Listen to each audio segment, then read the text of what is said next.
In recognition of our achievements at the Saxon Iron Mine, all of us in Class 7 were invited by none other than His Majesty the Emperor to a brief respite at the hot springs paradise of Ymir. Instructor Sarah and the second-year students who generously assisted us in bringing the crisis to a close were also extended the same invitation. Ymir, as it so happened, was my hometown. I'd once sworn that I wouldn't return until I found a path of my own to walk, so going back before reaching that goal admittedly gave rise to mixed feelings. Still, with the Academy Festival looming ahead in the near future, I knew that I could do with a well-deserved rest as much as my fellow classmates, and chose to go back home. Elise thoughtfully guides everyone up to the Phoenix Wings, Ymir's local inn. Wow. Gonna fall off the staircase if you don't look where you're going, Elliot. Sorry. This is one fancy-looking building, though, isn't it? This is the Phoenix Wings, and I'm sure you'll all be very comfortable here during your stay. It has quite a storied history, having been given to this village by a former emperor of the imperial family. An emperor? Really? I had heard that the imperial and Schwarzer families were on good terms, but I'm surprised to see your relationship extends this far. It was ages ago, though. By the way, Elise, I wasn't expecting you to come out and meet us as soon as we arrived. Any special reason? Despite being overjoyed to see her brother, Elise suppresses those feelings and behaves most curtly towards him. My being here should come as no surprise to you whatsoever. As the eldest daughter of the family, welcoming all of you is my duty. Angelica, naturally, is captivated by Elise's dignified manner. The scenery is beautiful, our lodgings are elegant, our guide couldn't be more beautiful. Boy, if I wasn't looking forward to taking a dip in the springs before, I certainly am now. I can barely contain my excitement.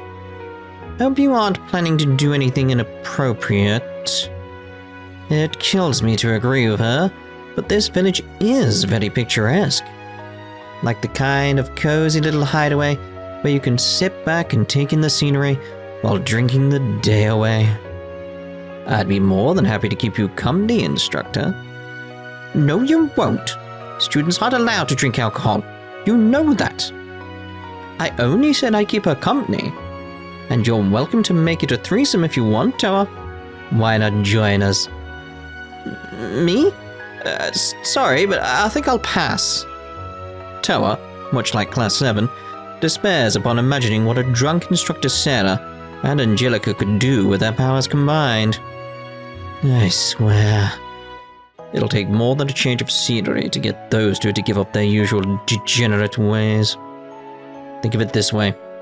No matter where we go, you can always count on them to stay the same. Wow. You actually managed to make it sound like a good thing. My hat's off to you. It's what I do.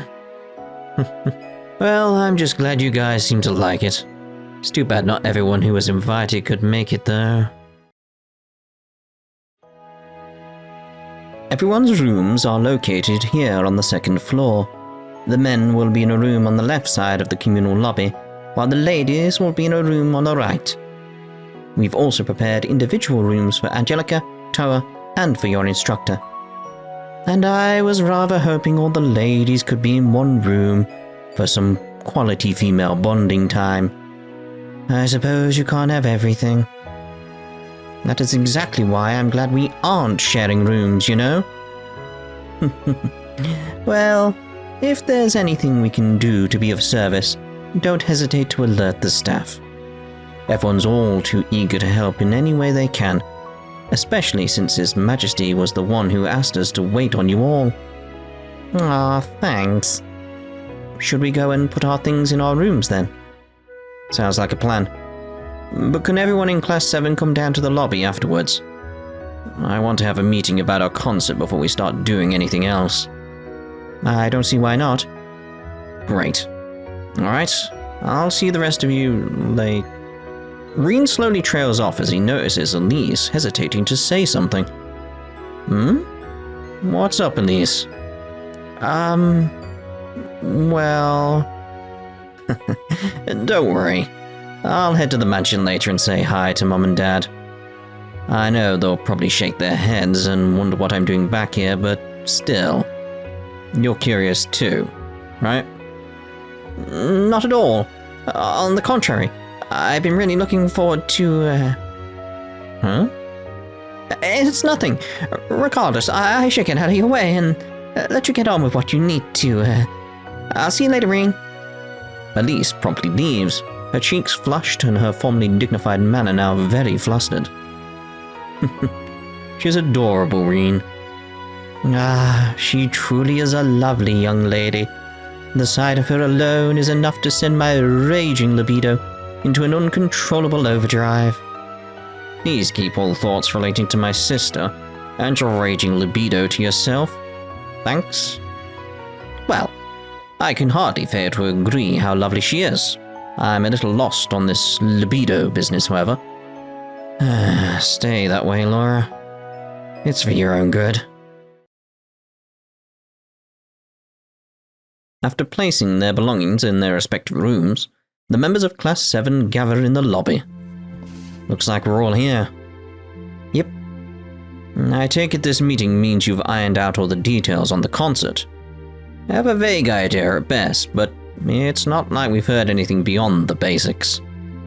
I think it's about time you told us what we're actually doing, don't you? Yeah. Sorry it took so long, but Elliot, Crow, and I think we've got enough to finally start filling you guys in. Originally, the plan was to tell everyone as soon as we got back from our field study, but then this whole thing ended up happening. Kinda threw us off, you know? Understandable. Crow said he's fine with just me and Rean handling the actual announcement, so here goes. We've decided we'll be doing 2 songs, and to do them, we're going to need musicians, male and female vocalists, and backup dancers. This is already sounding a lot more professional than I was expecting. And we're doing 2 songs? I thought we'd be doing 1. And again, I didn't think we'd be needing backup dancers either. I don't think just 1 song will be enough to satisfy people, really. I feel like the show's ending right when it's getting started, you know? And if we want our performance to have some sort of impact on them, backup dancers are a must. Well, you're the expert. I see no reason to object thus far. Next, we'll go through everyone's respective roles and what we're currently thinking for our stage outfits. Here you go. Everyone leans in to take a look at the contents and is shocked by what they see. What? Laura then begins reading out the information printed loud enough so her classmates can hear. Serene will be the lead guitarist, Elisa the rhythm guitarist, Gaius the bassist, and as for me, looks like you'll be our drummer, Laura. Then Elliot will be handling both the violin and the keyboard. That makes me and Milliam the backup dancers, huh? Then, the first song will be sung by Macias and Eustace, and the second by Emma. Predictably, Macias and Eustace are strongly opposed to this. Wait just a damn minute. Is this some kind of sick joke? You want me to sing with him? And in the same outfit, no less. Are these frills? Are you clinically insane? Well, I thought they looked good on you. They're kind of regal and all. I think the girls in the audience would love them. Yeah, you'll probably look cool. See? I knew I wouldn't be alone on this. Like I said, we're gonna need to make an impact if we want to beat Class 1. And you do want to beat them, right? Well, I'll back you up as much as I can in vocals, so can you at least try? I think we all know that answer. Maybe you know for the first song, but the second still seems like a bad joke to me. Nope, that was a very deliberate choice on Crow's part. He says it's the perfect way to make the second track memorable. Between how different you'll look once you take off your glasses and Milliam and Fee backing you up on the stage, I'm inclined to agree. You want me to take my glasses off? Oh, I get it now. Elisa approaches Emma and wordlessly plucks the glasses from her face. Elisa, please give those back. Hold still, this'll only take a minute. After gently unbraiding Emma's hair, Elisa begins brushing it. What are you, All done. See? I barely did a thing. And she's still like an entirely new Emma. What do you guys think? The boys are stunned into silence. The girls rejoice. Oh, my. You really do look like a completely different person, Emma. You're telling me? I can hardly believe my eyes. Honestly, having your hair up all the time and hiding those pretty eyes behind those glasses is such a waste. Doesn't she look amazing like this? I agree. Now that I've seen it, I almost wonder if you should assume this look all the time. I couldn't possibly. Don't be silly. This should be a total hit, especially if you've got me and Million behind you. But what about this outfit? Do I really have to sing on stage wearing something so revealing? If you think this is revealing, you should have seen the original drafts. I'll give you that they're probably a little more flashy than your everyday wear, but they'll work perfectly with the kind of music we'll be doing. The design is in the realms of good taste, in my opinion. Would you mind if I took a look at the original drafts? I'm rather curious after the way you put it. I can't say I don't have my doubts, but if you say they'll work well with the music we'll be doing, then we'll just have to make it work. I'm no vocalist, so I can't take lead, but I'll support you as best as I can, Emma. Well, alright. I'll try my best. We might have figured out the vocals, but I have my concerns about the instruments. I'm not even familiar with what a bassist is, much less how to play one. I've never played the drums before either, or any other instrument for that matter. Yeah, but you can play the sitar, right, Gaius? That kind of experience, you should be able to pick up playing bass guitar without much trouble. As for you, Laura, I think your sense of rhythm and general physical strength makes you a perfect choice for the drums. Rean and Elisa should be able to transfer their skills with the lute and violin, respectively, over too. Maybe it won't be easy, but it's not impossible. You make it sound so simple. Maybe he is simplifying it, but Elliot sounds pretty confident about us all getting the hang of things with enough practice. Oh, don't worry. You'll get the hang of your instruments all right. Failure isn't going to be an option. Everyone is overpowered by Elliot's aura of intimidation. Elliot, you're kind of scaring everyone. Woe to anyone who will give less than 100% to music in Elliot's presence. Alright, consider me on board. I am as well. I've never been one to shy away from a challenge, and I don't intend to start now. Besides, I have all of you with me. As opposed as I am to certain parts, I wouldn't want to reject all of the hard work that has clearly been put into deciding all of this. Count me in, I suppose. I've already resigned myself to the inevitable. I'm not getting out of this one, am I? Guess we got the concert details all squared away. Clearly, we're in for a ton of practice if we want to pull this off and walk away proud. So we're going to need to get started on that as soon as we get back to the academy. But that's back at the academy. For now, I want everyone to make the most of the next 2 days and rest as much as possible. We can worry about all the tough stuff later. Anyway, that about does it. There's nothing in particular planned until dinner later on, so everyone's welcome to go and do whatever they want until then. Got it.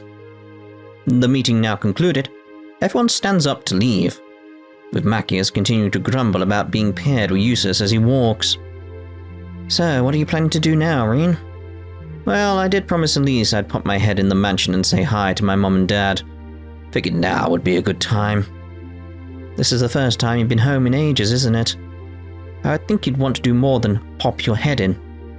Yeah, but don't hold back on our account. Spend as much time as you like with them.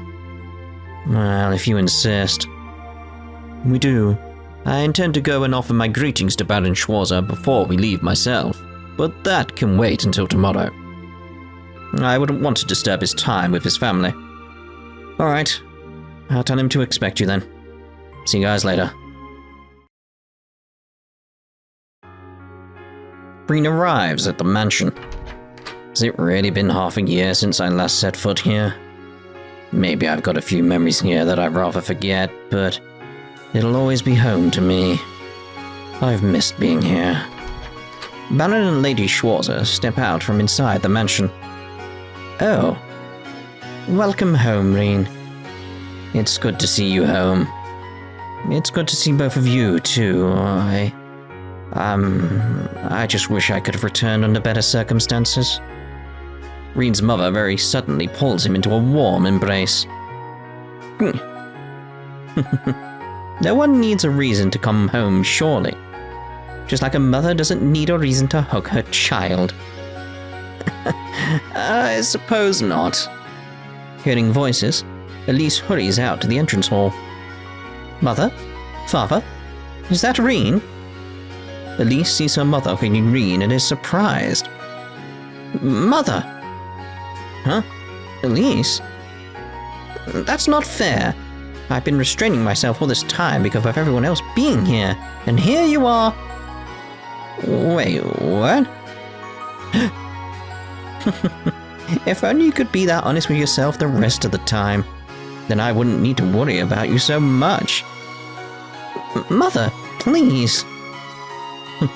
It's been a while since we've had the whole family together, hasn't it?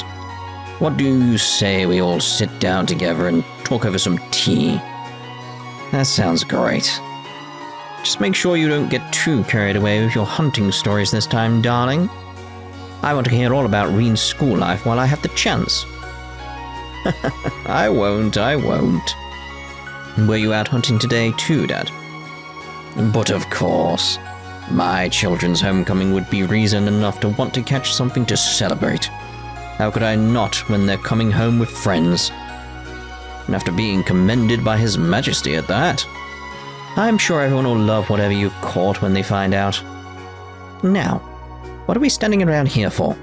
I'll get the tea ready, so go on and make yourselves comfortable in the living room. Thanks, Mom. Rean, Elise, and Baron Schwarzer are sitting in the living room talking while Lady Schwarzer brews the tea. Oh, incidentally, Rean, I had the chance to speak with Master Kafai a couple of months back. You did? Indeed. You'll be pleased to know that he's as healthy as he ever was. Enough for him to best me in our drinking contest. Although I must admit, I may have been at fault for getting a little too cocky. You two are such a dangerous combination. He didn't happen to say anything about me, did he? He did, actually. Baron Schwarzer hands a letter over to Rean. A letter? To you from Master Kafai. Go ahead and read it. Right. Rean intently reads through the letter. What does it say? Well, Dad's right. He does seem to be doing pretty well. Sounds like he's still wandering the continent and taking it easy for the most part. That's not all he's written, though. There's a more serious message from me, too. Something relating to your training. Yeah, this bit here. Elise leans in to peruse the section that Rean is referring to. The seventh form that I have taught you is void. Remember, form is emptiness, and emptiness is form. I want you to take the meaning of those words to heart. I guess I can't really hide the truth from him, can I? What do you mean? This isn't the first time he said this to me. It was the first thing he taught me back when I first became his student, in fact. Even now, all this time later, I haven't worked out the true meaning behind those words. And if he's repeating it to me here, he must know it too. Along with how lost I still am. Oh. Just think of it as a bit of homework from him during your trip. Maybe something will come to you while you're relaxing with your friends. I'll give it some thought. In the midst of the awkward silence, Lady Schwarz's voice can be heard from in the kitchen. Could you come and give me a hand, darling? I can't get the lid off the jam. I'll be right there. Sounds as though the tea is almost ready, so perhaps we should save these serious matters for another time, Rean. Yeah, you're probably right. Oh, by the way, I assume you'll be spending the night here in the mansion. Actually, I was planning to head back over to the Phoenix Wings once we were done here. Sorry. What? Surely it wouldn't hurt to just spend one night here? Maybe not. But the only reason I'm here now is because of His Majesty's kindness. And given that he suggested all of us go here together, feels like it's only right that I stay with them as much as possible. Well, when you put it that way... But still... Elise is unable to accept Rean's decision. But try as she might, she can't think of a good way to change his mind. If you must... But you'll come over and see us tomorrow, won't you? Of course I will. That's a promise now. A promise. Okay, I know. My. She insists on going to St. Estrella so she can be away from him. And the second they're both home, she doesn't want him out of her sight. What's it been? 3 years since she found out he was adopted? Takes me back to how she was always like this before then. It would certainly be a lot for any young lady to take in at once. If only the two of them would get married, then we wouldn't need to worry about any of this. I'm not sure I agree. He's a good son, yes, but he'll need to be more than that if he wants my daughter's hand. Oh, he can be such a child sometimes. Well, even if it doesn't work out between the two of them, sounds like he has more than enough potential sweethearts at the academy. Who knows what the future holds? Who knows is right. With the way the Empire is now, I just hope the children here even have the chance to live the futures they want. Having returned to the inn, Rean joined the others for that evening meal. Are you sure you don't want to join your family for dinner, Rean? You eat with us all the time, but this is your first chance in a while to join them. Nah, it's fine. Elise hasn't had the chance to dine with them in a while either, so I'm guessing they'll have a great time catching up without me butting in. You are so unbelievably dense sometimes. Surprised she hasn't lost her mind dealing with you. Huh? Dealing with what? It's nothing. Meanwhile, the others are happily enjoying their meal at the same table. Wow, this all tastes amazing. Yep, just the kind of food you'd expect from a place surrounded by nature. This wild duck is spectacular. The father caught it himself, you said? Yeah, he loves nothing more than a day spent hunting. Used to take me out with him sometimes when I was a kid, too. He's fairly known for it outside of Ymir. That's quite the upper-class hobby. I wouldn't say it's limited to the aristocracy. Hunting's popular back home, too. The vegetables and herbs used in all of the cooking are so luscious and colourful, Rean. Were these all raised by your mother? That's right. She loves her garden. Elise used to help Mum tend to it, too. That's kind of hard to do these days since she's away at school. It's nice to finally be able to sit down and dig in on some fancy regional dishes for once. You guys are always getting to eat the good stuff during your field studies. This might come as a surprise to you, but our field studies aren't a vacation. And don't lie, you totally showed up where we were half the time. Bet you got to sample all kinds of local dishes. Well, surprise, surprise. Joking aside, you should try and make the most of this time to rest. You'll be swimming in work once you get back to the academy, you know? That's the plan. We know what we're going to be doing, so all that's left is practicing and getting down to a fine art. Easier said than done, but we'll try. Oh, you'll try, even if it kills you. I'm not sure I appreciate your tone of voice. You can tell he's dead serious, too. I really hope the Academy Festival turns out to be fun for everyone. The fact that the national situation's finally calmed down a little gives us the chance to really focus on it, right? Well, The mood around the table suddenly grows much more serious. You could put it that way. It's somewhat reassuring that we haven't heard anything about the terrorists since the incident at the mine. But even then... Do you really think that's the last we've seen of them? Looks that way from where I'm standing. And they've lost all their key members at the mine when the airship exploded. So unless there were others that we weren't aware of, I think we can safely say they're done for good. Yep, there might be other remnants of the group out there, but not like they can do much without a leader. They're done. If only we could figure out the mystery behind who shot that airship down. Don't forget, there's still no end to the conflict between the factions as well. His Majesty's words seem to have some effect in calming them, but who knows how long that'll last. And we know as well as anyone that they've only been calmed on the surface. The conflicts still persist underneath, much like they always have. It'll take more than what we've done to solve Erebonia's problems, I guess. But that's all the more reason why you should focus on trying to make the festival fun for now, right? I'm with Toa. There aren't that many major events in Erebonia where both commoners and nobles mingle together. But the Academy Festival is one of them. Yeah, and your class has people from both classes in it too. So if people visiting see just how well you all work together, maybe it'll change their perspectives. And even a little change is better than none. That does sound like an interesting way for us to keep working towards a solution. I'm feeling motivated all over again. And it goes double for me.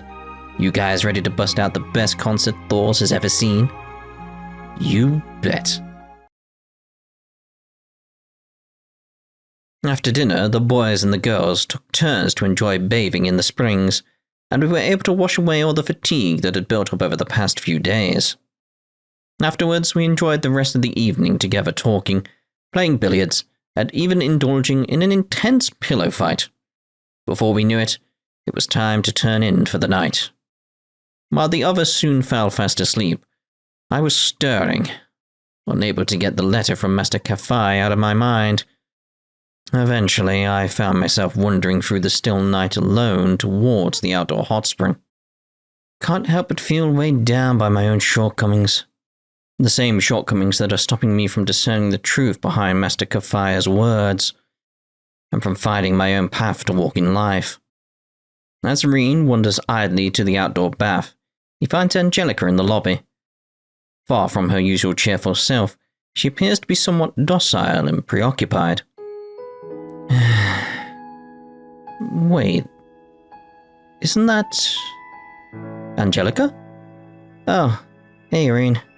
I would have thought you were fast asleep by now. I could say the same to you. What brings you here? Not much. I was just on my way back from a dip in the springs when I thought it might be nice to stop here and take in the night scenery for a bit. Care to join me? I'll treat you to a drink if you want. Is it just me, or does she seem somehow off? Something wrong? Not really. Well, seeing as you're offering... Heh. Good answer. It's been too long since we last got to talk together like this. So how's Academy life treating you? Pretty roughly, actually. I thought we'd be able to catch a break half a year in, but it showed no sign of letting up anytime soon. It's definitely fulfilling, though.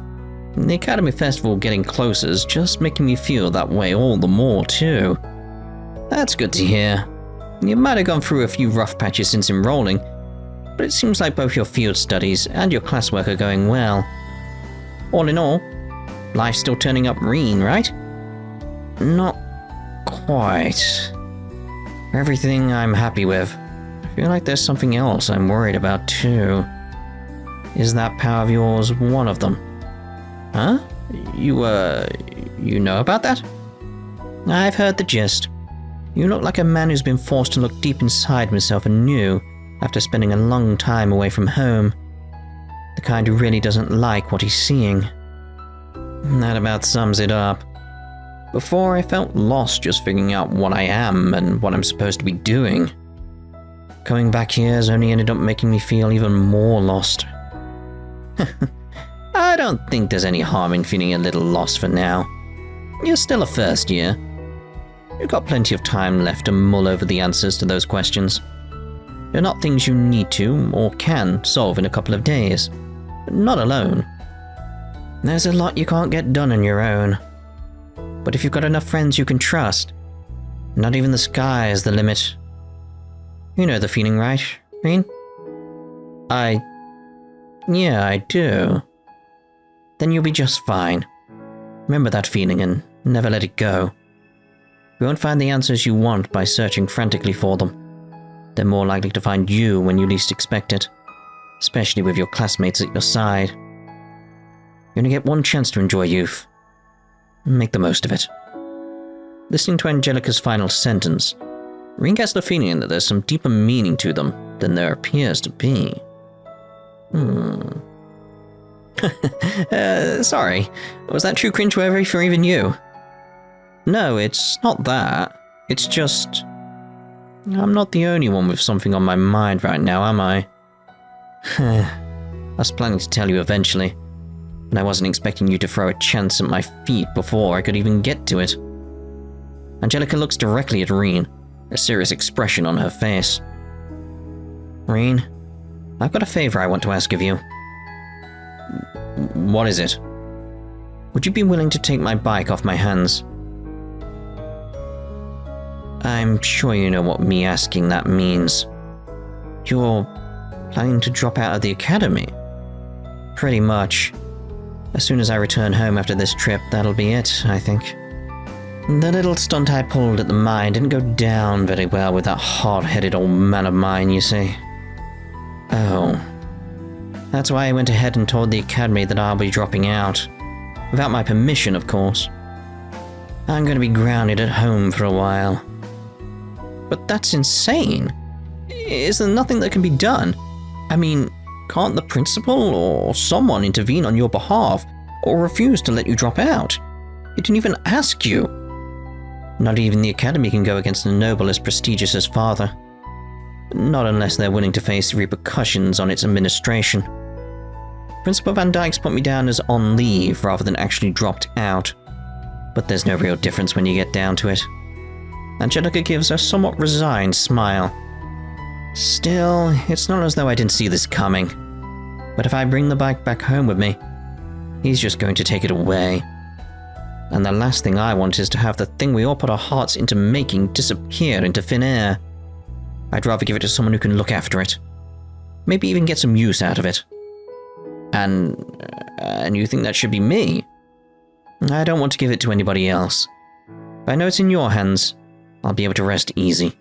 So, would you? Rean thinks silently for a while. Sorry, can I have a little more time to think about this? Of course. Oh, and while I doubt I'll be able to get out of the mansion until then, I do still want to drop by the festival. So, you know, good luck getting everything ready for it. Thanks. Thanks for keeping me company. Not at all. I feel a bit better about my own worries after talking to you, too. Well, I'm glad to have been of service. Sweet dreams, Rean. Good night, Angelica. First I get homework from Master Kafai, now Angelica. So much for 2 days of rest and relaxation. With their talk now settled, Rean makes his way to the outdoor bath. Maybe I'll be able to clear my head if I take a soak in the spring. It's mixed bathing hours, but I can't see anyone else still up by now, so I'll probably be fine. I wonder who that could be. Maybe one of the other girls couldn't sleep either. Both ladies turn to see Rean as he walks in and freeze, horrified. It doesn't take more than a few seconds of uncomfortable silence for it to dawn on Rean what kind of situation he's in. Elisa? Laura? What are you... Mortified by Rean's presence, Elisa sinks as far as possible into the water. What are you doing here? This is the women's bathing time. Wait, no, it isn't. I thought you were better than this, Rean. Whoa, hey now. Laura wastes no time brandishing a large wooden stick in Rean's direction. You'll pay for your shamelessness. Where did you even get that thing? Fear not. Your end will be swift and painless. Now, Laura. Elisa, her embarrassment now overtaken by rage, swings a wooden bucket in Rean's direction. He needs to suffer if you ask me. Guys, just put your weapons down and listen to me. There's a perfectly good reason why I'm here. No excuses. Take this. Prepare for judgment. Rean receives the full impact of Laura's stick and Elisa's bucket. He collapses towards the spring as a result of the force of the impact. You're making a mistake. A short time later, after Rean wakes up, he finally manages to explain the situation to her now extremely apologetic Laura and Elisa. I'm sorry, Rean. I had no idea these were mixed bathing hours. The two of us are clearly in the wrong here. We should have made sure before coming in, and especially before wounding you so. I thought I was done for. No, it's okay. I should have checked if someone was in first. Nonsense, Rean. It wasn't your responsibility to do so. The blame here lies solely at our feet. You had every right to come to the spring, and after all this, I think it's only right that you remain here. Seriously? Laura? We might have been in the wrong, but we don't have to go that far. But he's already been in the water, and I couldn't bear to send him on his way and out into the cold after what we did. I see your point, but still. Yeah, I'm not sure what the best solution is here. The three become distracted as what appears to be white petals fall gracefully around them. Huh? Are those flower petals? That was my first thought too, but they're coming straight from the sky. They're all pleasantly surprised upon realizing that the petals are snow. Oh wait, those aren't petals. Snow? It's only the start of October. It's too early in the year for it to start snowing. The next morning, everyone gathers in the lobby. They are all looking outside at the snowy scenery before them. The village is blanketed in snow as far as the eye can see. This really shouldn't be happening at this time of year. Indeed, it's not even a sight one sees up in the most chilly part of the Highlands. It just keeps coming, too. Someone's going to need to work on clearing it at this rate. Yeah, if it keeps going how it is, we're going to have a serious problem on our hands by the afternoon. I wouldn't be surprised if the cable car's operation would have to be suspended even. We wouldn't even be able to leave the village. Baron Schwarzer and Elise then arrive. Elise looks quite distraught. We're at that point already, I'm afraid. Good morning, everyone. Morning. I've been around the village to assess the situation, and the snow buildup on the slope the cable car uses is far too significant. We don't have a choice but to suspend its operation for the time being. That's too bad. We're hoping to leave around midday. Guess we're stuck. Elise nervously draws near to Rean and looks up at him. Rean? I know. Is something the matter? You two both seem rather serious. Well, it's just that something like this happened around 8 years ago, too. It was this bad? That it was. The snow lasted for roughly 3 days, then it simply stopped.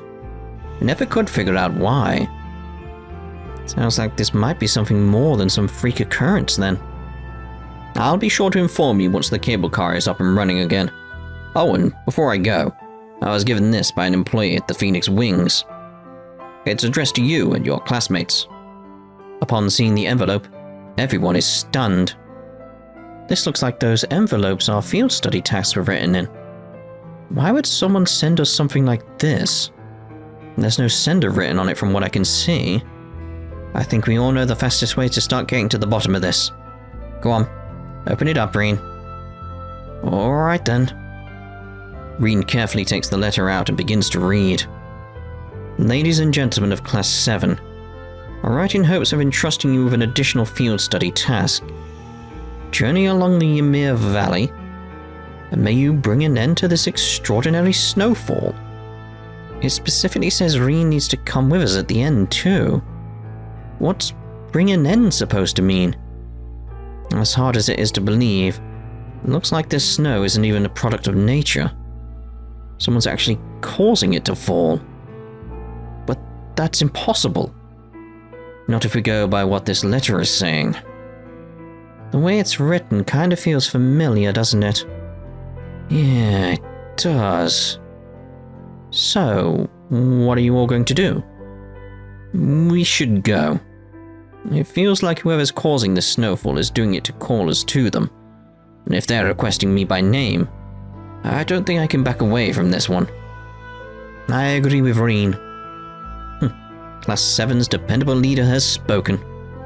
Yep, watching them from close up always reminds me of the field studies we did last year. But it feels like Rean's built an even better team than ours, huh? Well, now that we've decided, there's not a moment to waste. We should get going as soon as we can. Of course, let's prepare at once.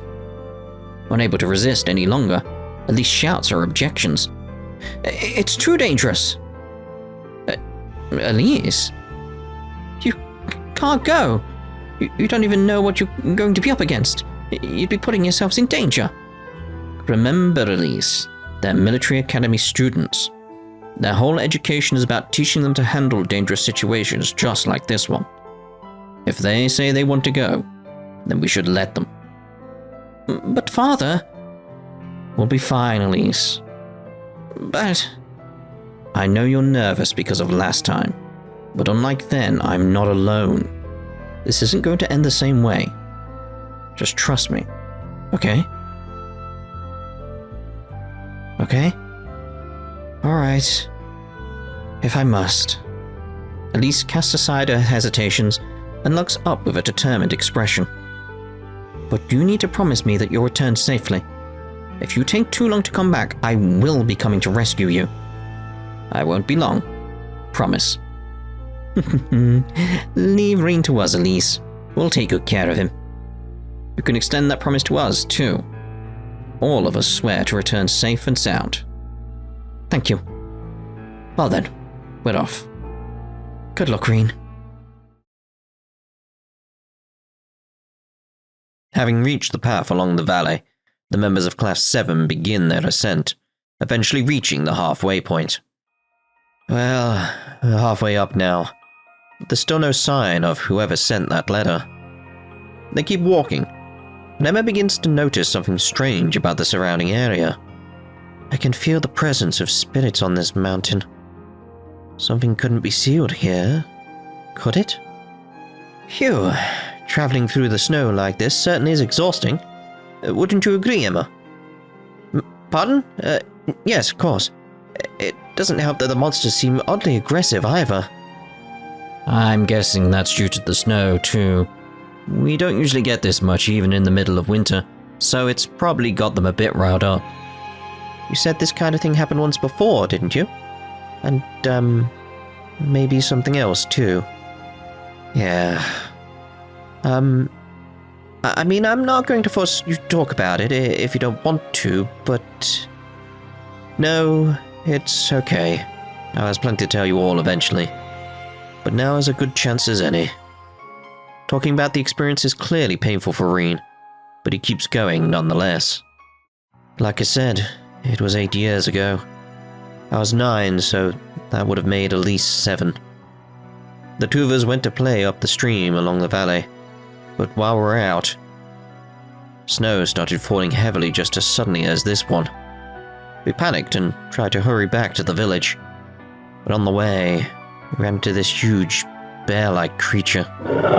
We were kids, so we didn't stand a chance of trying to seriously fight it. All I could do was try desperately to keep it from harming her, even if it meant getting hurt in the process. Rean is knocked back by the monster. Rean? Are you okay? Rean, you're bleeding. Rean, No, Rean! No! The monster approaches Elise, who is shaking in fear. No, don't come any closer. Please. I was starting to lose consciousness, and all I could hear was the sound of the monster's footsteps drawing gradually closer. I knew in my mind that for every step it took, Elise was in more and more danger. And that's when it happened. The scar on my chest started to ache like it was set on fire, and my vision was dyed completely red. Young Rean's powers awaken within him, and he rises up. Rean? The monster roars as Rean cleaves the monster apart, blood splattering in grotesque chunks across the white snow. When I finally returned to my senses, I was standing in the middle of a sea of blood, the small hatchet I'd brought to cut through tree branches in my hand, left with the realization that a kid like me had just hacked a giant monster apart with such an insignificant weapon. That was right when I started to fear the power that I discovered sleeping within me. I couldn't help but always be scared of losing control again. Who would be next? Elise? Someone else I cared about? How badly would I hurt them? Or would it be worse? His story over, Rean lets out a great sigh. Well, that's it. That's the childhood trauma I've spent almost my whole life recovering from. You guys already know, I still can't control my power, even after training on domestic Hafai. Rean is clearly anguished. Every time I think of how I might end up hurting all of you because of my own inability,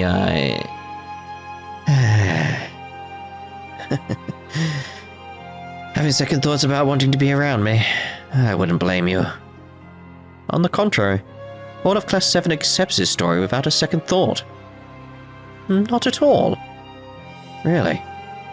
I thought you knew us better than that, Rean. We've been with you for far too long to second-guess staying that way over something so trivial. If anything, I'm happy you trust us enough to tell us that story. As am I. Yep, same here. Whatever happens, you'll have us at your side. You have nothing to fear. Not a single one among us would hesitate to lend you their strength. You don't have to deal with all your worries alone anymore, Rean. You've got us, right? I do. Thanks, everyone. Encouraged by everyone's words, Rean puts his worries at the back of his mind. Anyway, we've been hanging around here long enough. We're almost at the upper part of the stream. Let's keep going. Everyone nods. Right. The group reaches the upper part of the valley. The winds are rather forceful in this area. Yeah, this is the spring area. Ordinarily, it'd flow out to the rest of the valley, but it's completely frozen over right now. While looking around, they notice a faint glow of a stone monument with an unusual mark of some kind etched upon it. What's with that thing? It's glowing and there's some kind of weird symbol on it too. Reminds me of that orb we encountered in Lohengrin Castle. Rean looks dumbfounded at the monument. He has seen it look this way before. Yeah, you're right. He slowly begins to recall exactly when he saw it glowing last. I remember now. Remember what? I touched this monument the same day 8 years ago. When I did, that symbol appeared. All the water started freezing over and the snow started falling. If that is true, then I would think the monument and this weather are connected this time too. Why is this the first we're hearing of this? Sorry, I wasn't trying to keep it from you or anything. I'd completely forgotten about it myself until just now. Maybe because touching that was the catalyst behind putting Elise in danger. It's not like you knew that would happen, though. You can't blame yourself. Thanks, Elliot. By the way, I agree with Emma about the monument. The question is, how do we stop it? How about blowing it up? That might return things to normal. I think we should consider blowing up things our very last resort. For starters, let's have a look around and see if we can find any clues in the surrounding area.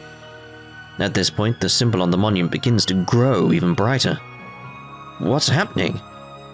It's so bright. I can sense intense power.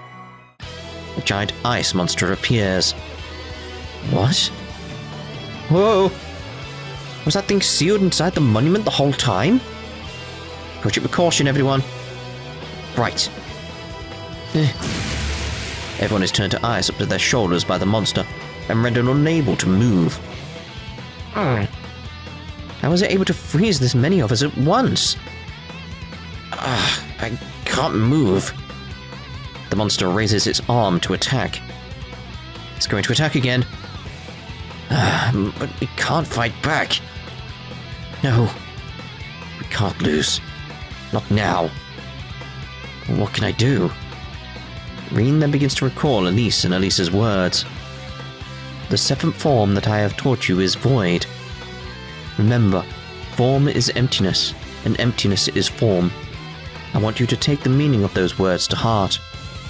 You don't have to deal with all your worries alone anymore, Rean. You've got us, right? Oh. Now I get it. It's just like that power of mine. Looking away from things that make me who I am doesn't suddenly make them disappear. All it does is stop me from being able to move forward. I need to start by accepting myself for who I truly am. Rean? As Rean cries out, the ice imprisoning everyone shatters. What? I can move again. What immense strength. This is Rean's true power, huh? We can beat this thing. Let's do it. Right. The beast lets out another mighty roar. Oh, I think he's going to try and freeze us again. Not this time. Machias fires several shotgun rounds to stop the monster in its tracks. Vive flies through the air, taking advantage of the opening created by Machias. Payback time. Boom. Laura uses this chance to attack, slashing the beast with great force. The monster flinches. Now, Rean. Back him up, Elisa. Got it. Supported by Elisa, Rean runs towards the monster.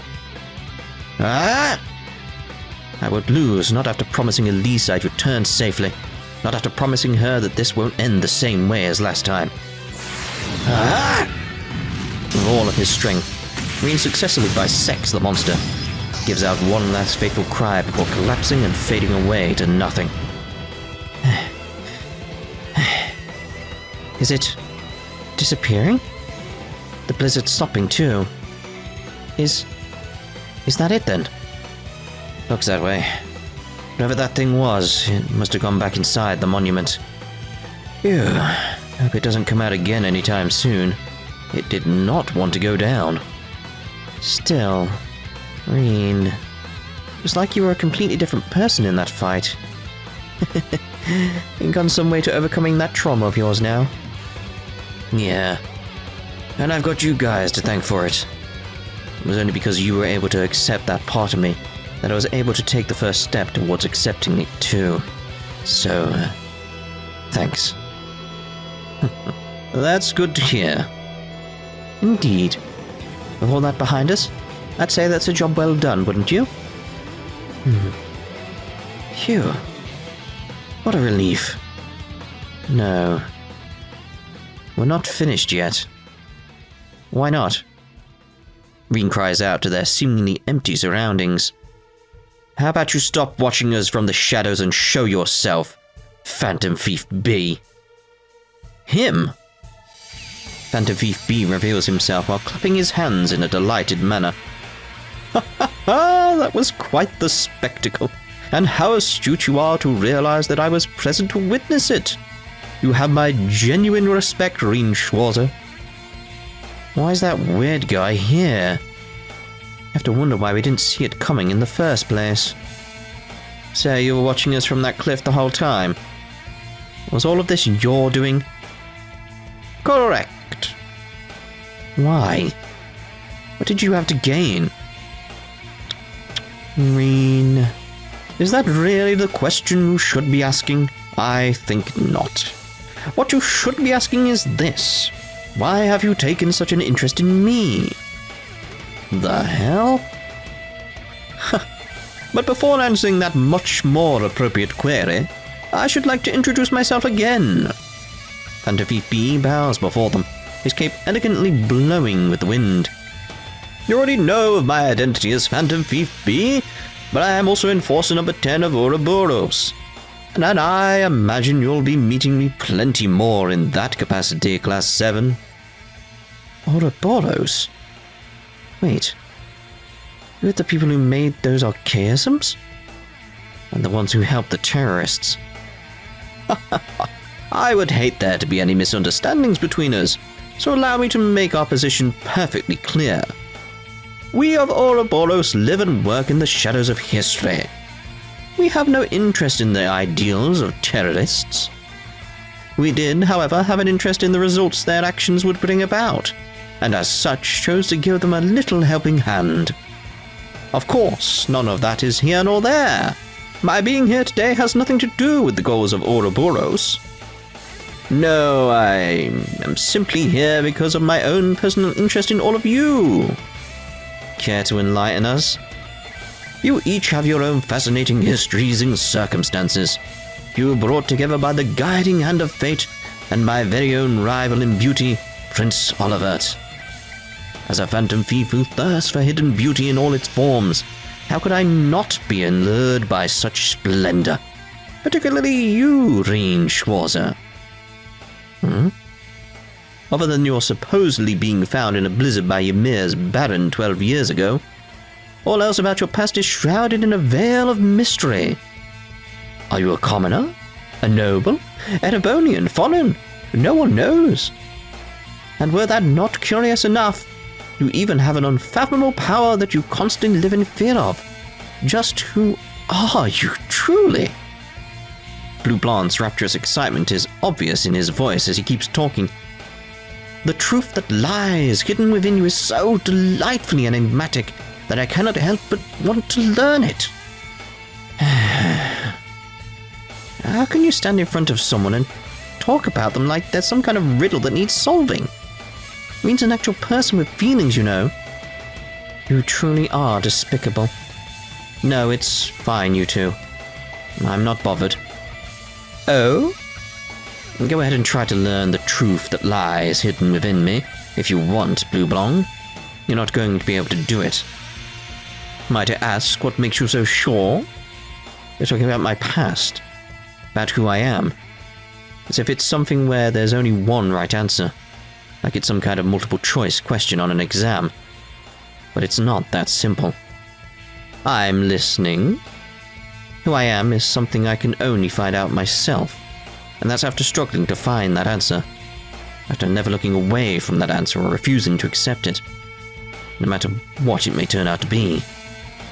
If you sniffed around hard enough, maybe you could find out where I was born or how I got this power of mine. But all you'd find out is random facts. Those aren't who I am. Those aren't the answer I want. And as long as you don't understand that, you may as well just give up and get lost. I'm proud of you, Rean. Agreed. Well said.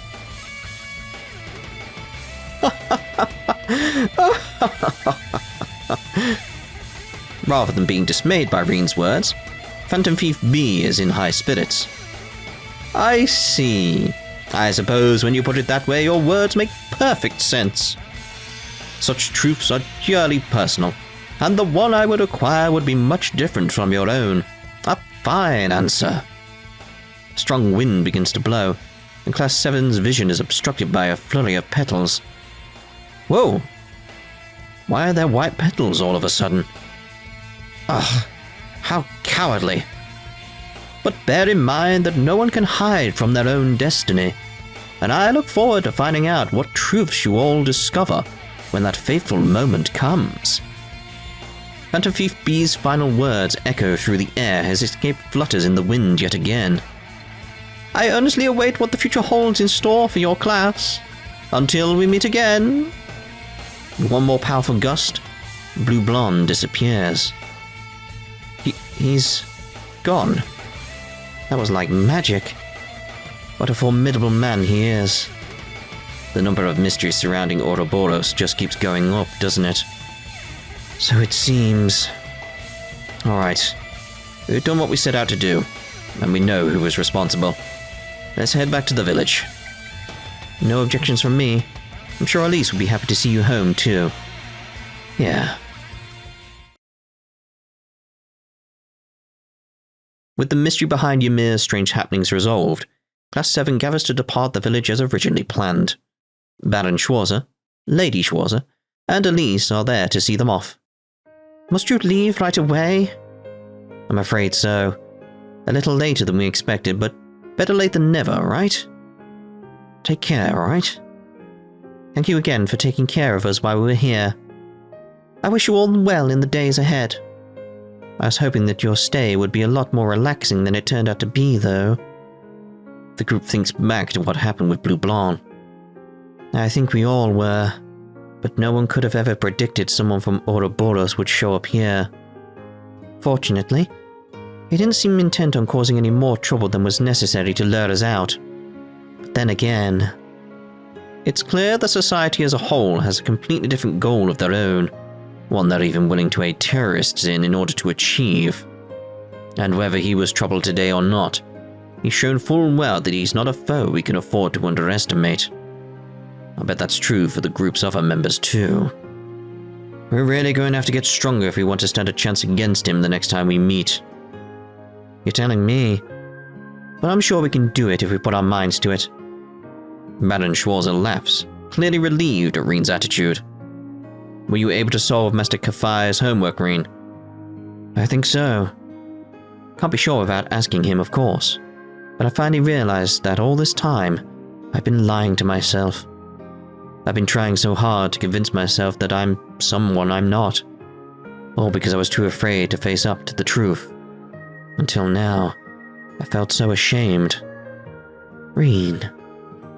What happened today has taught me that I can't look away from what's inside me any longer. So I don't want to. I want to find out what this power within me is. And I want to find just who left me in that snowstorm all those years ago. But now, that's my truth. But then, you don't need to look so sad, Elise. I'm not planning to disappear from your life or anything. Whatever those answers turn out to be, I'll be here. The reason I want to know is so that I can truly be myself. There's a Rean Schwarzer that I should have been all this time. The one that's your brother, the one that's Mum and Dad's son, and the one that's a member of Class 7. And I intend to find him. No matter how harsh the truth may turn out to be. Yes, even if I'm not up to accepting it now, I intend to make myself that way by the time I do find out. If my classmates at my side, I'm sure I can. Then I will say no more on the issue. I'm glad you have such wonderful companions. At this point, Baron Schwarzer produces a sword and a scroll. I think you've earned a passing grade. As such, take this. Isn't this? Indeed, it's an intermediate level scroll for the 8-leaf style. Master Kafai asked me to give you this in the event that you displayed you had the potential to advance in your swordsmanship. I'd say you've done just that. He did. He knew deep down that you had more potential than you had shown him during your training. Accept it, Rean. It's all yours now. Rean takes the scroll in his hand. I will humbly accept. Well done, Rean. Huh. Don't go slacking off now that you've earned it. I wouldn't dream of it. Congratulations, Rean. Thank you. Incidentally, dare I hope you have a positive response to my own question? Oh, about the bike. You got it, Toa. So, Rean, made up your mind yet? Yes, I think I have. I'd be happy to accept that, too.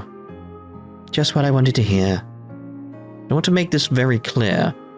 I'm not going to be looking after it forever. You're going to have to come back to us at some point to pick it up. Think you could handle that? I sure wasn't expecting that as a response. Alright then. As long as you take good care of her while I'm away, We have a deal. Good. Good for you, Angie. The time then comes for them to actually leave. Maybe you guys didn't get as much R&R as we planned, but I'd still say you kids got something worthwhile out of this whole shindig. So, you ready to head out now? Oh. Rean then turns to face his family again. Try to come back again on your next vacation, son. This is, after all, your home, and it always will be. Thanks, Dad. Thanks, Mom. Look after yourself, Rean. I can't wait to see you at the Academy Festival. I will. I'll see you soon.